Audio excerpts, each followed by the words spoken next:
to the fullest extent of the law. He'll face charges related to murder, terrorism, arson, among others. Let this case serve as a reminder. If you commit a crime against the American people anywhere in this world, President Trump's Justice Department will find you. It might not happen overnight, but it will happen. You can run, but you cannot hide. We are immensely grateful to our partners, especially at the State Department and the CIA, who lost lives in the Benghazi attack.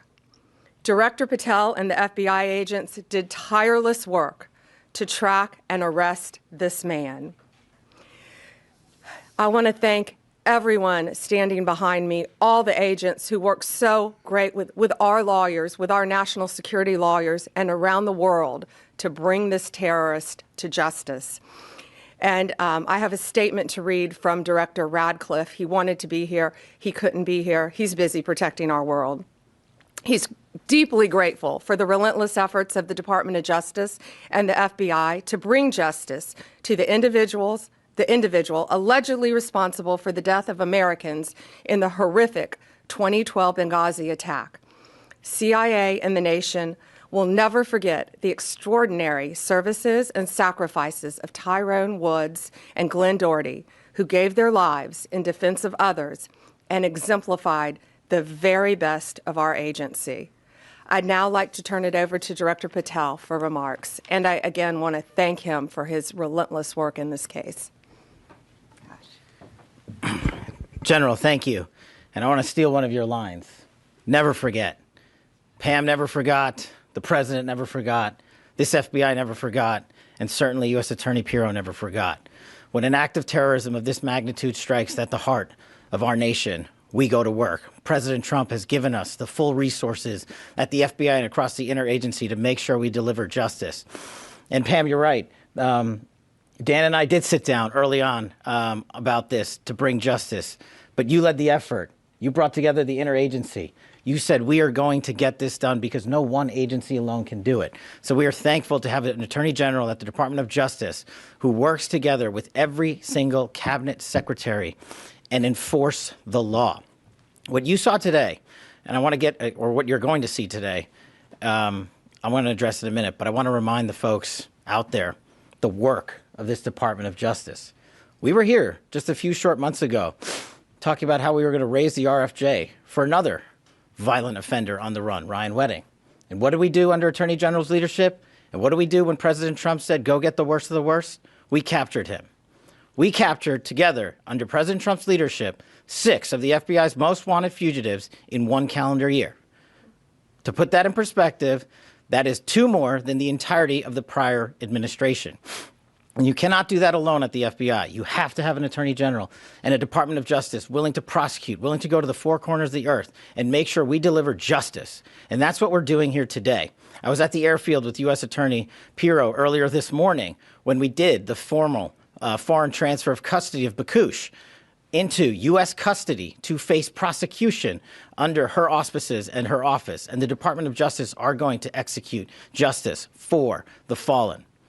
As a young prosecutor at CTS, the National Security Division, I worked on the Benghazi case. This was very near and dear and personal to me. We lost 4 brave Americans in Chris, Sean, Kyle, and Steve. And we can never, ever, ever forget them. Ever. And we will not. In order to put something like this together, it doesn't happen overnight. The FBI's hostage rescue team, the FBI's critical incident response group, our special flight operations unit, and countless others, along with the agents in the New York field office who never forgot Benghazi and never let the world forget it, endured over a decade to bring yet another terrorist who killed 4 Americans to justice. That is a relentless pursuit of mission that can only happen when you have an interagency who's willing to get after it. I'm extremely thankful to the CIA and Director Ratcliffe and our other law enforcement partners for making sure that the world knows that if you kill an American citizen in an act of terrorism, we will hunt you down. We will bring you to justice, and you will face justice here in America, not in another court and not in any other proceeding around the world, but here.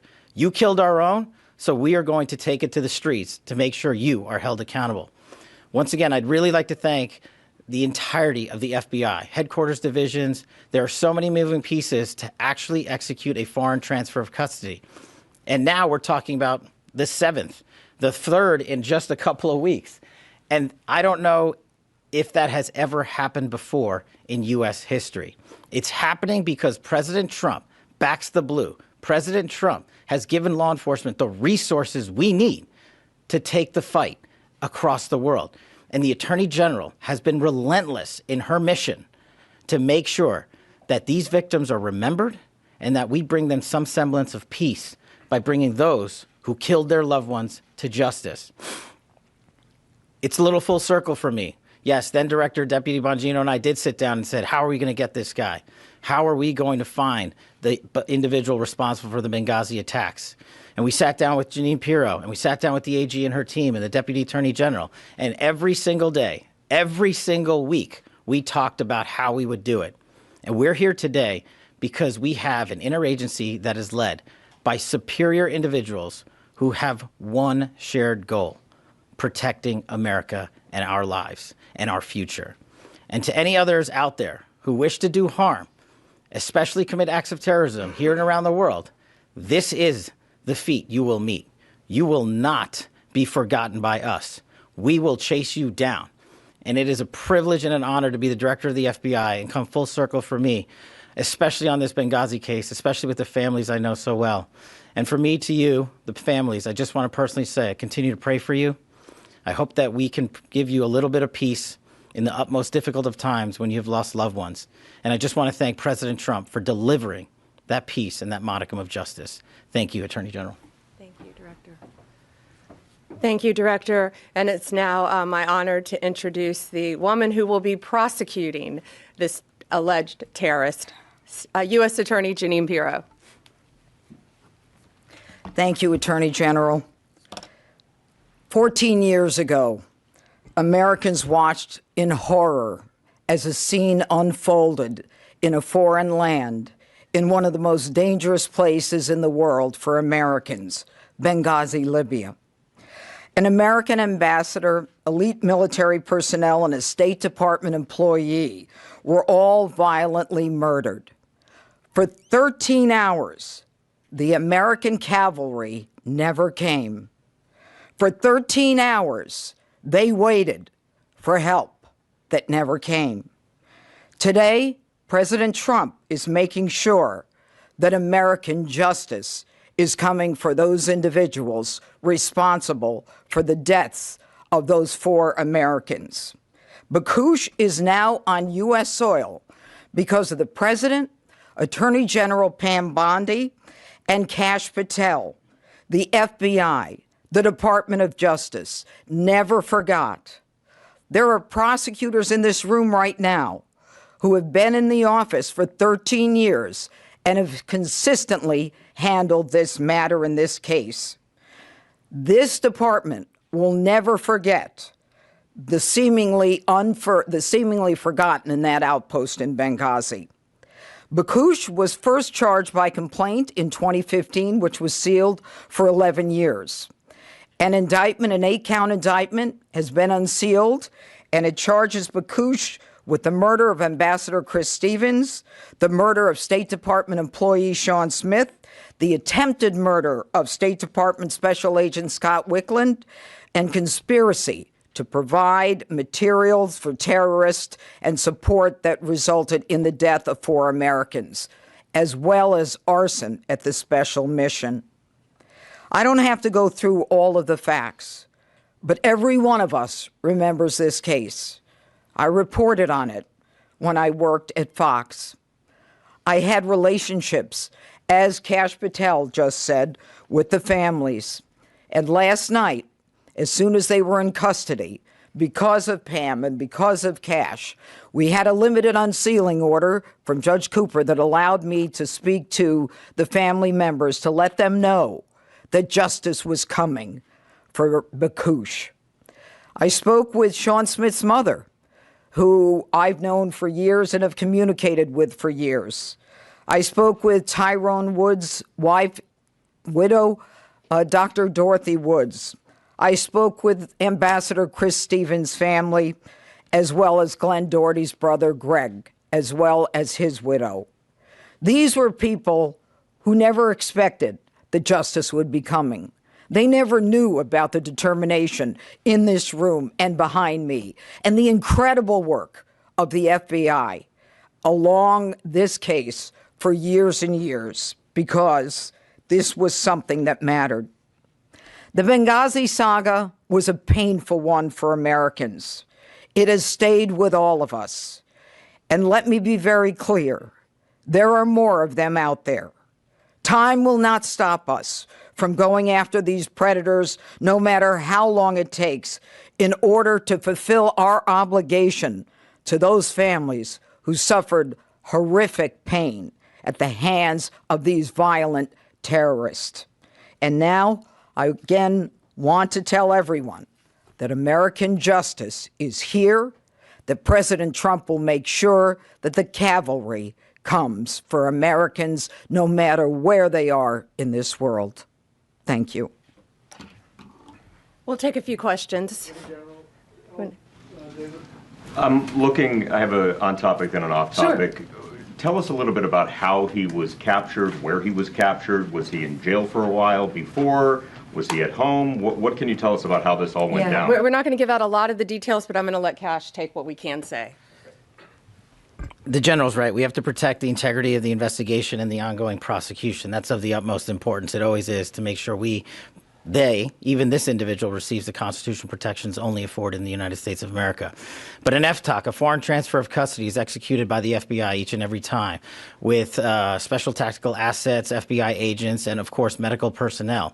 And that was done in this instance. And the individual was apprehended and transferred over the night and into custody early this morning at an airfield. And so that's about all we can say on that matter. But in order to maintain the chain of custody, this is what the FBI does, routine, every time. It's what we did for the 6 top 10 we already captured. It's what we did for the relentless others that we continue to capture. Was he picked up in Libya?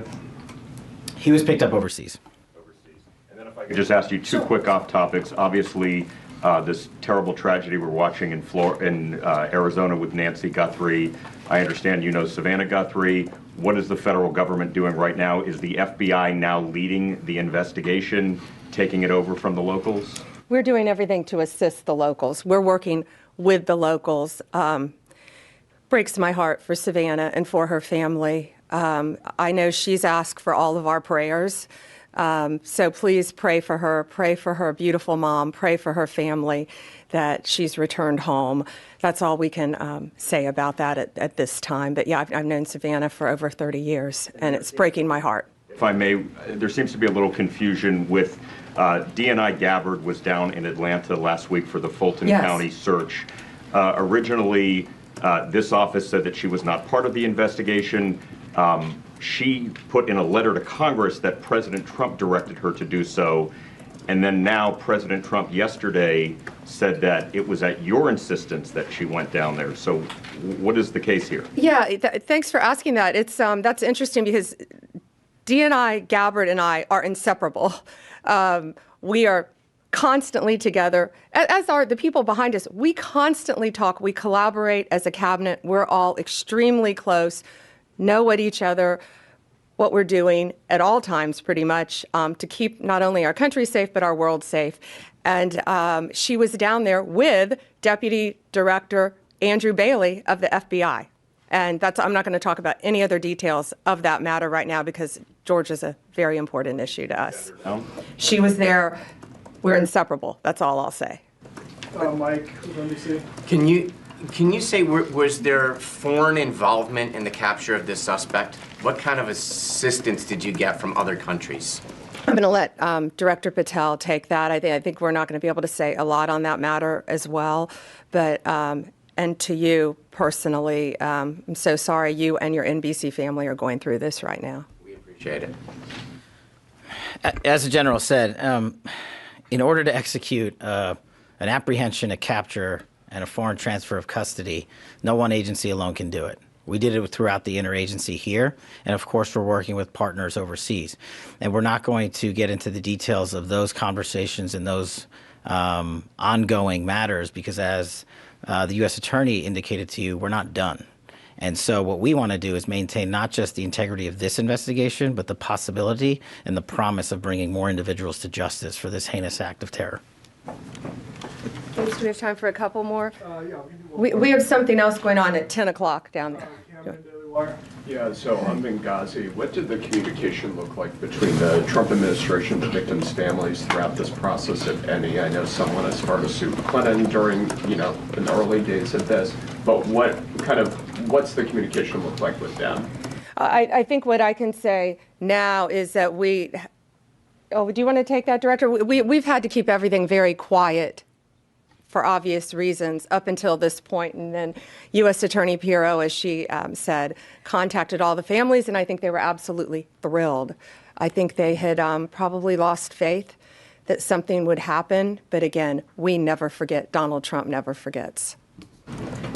Yeah, we got it. Yeah, and we have a 10 o'clock in our office that's a very positive, if anyone would like to join us on that. So thank you. Go ahead. That the DNI, the Tulsi Gabbard's presence in Atlanta during a law enforcement search, are you concerned at all that that could taint whatever the FBI is doing and whatever findings come from that investigation? Absolutely not. And Andrew Bailey was taking the lead down there. He's Director Patel's deputy director of the FBI. Thank you all. Thanks. Sorry about that, ma'am. Oh, it's okay.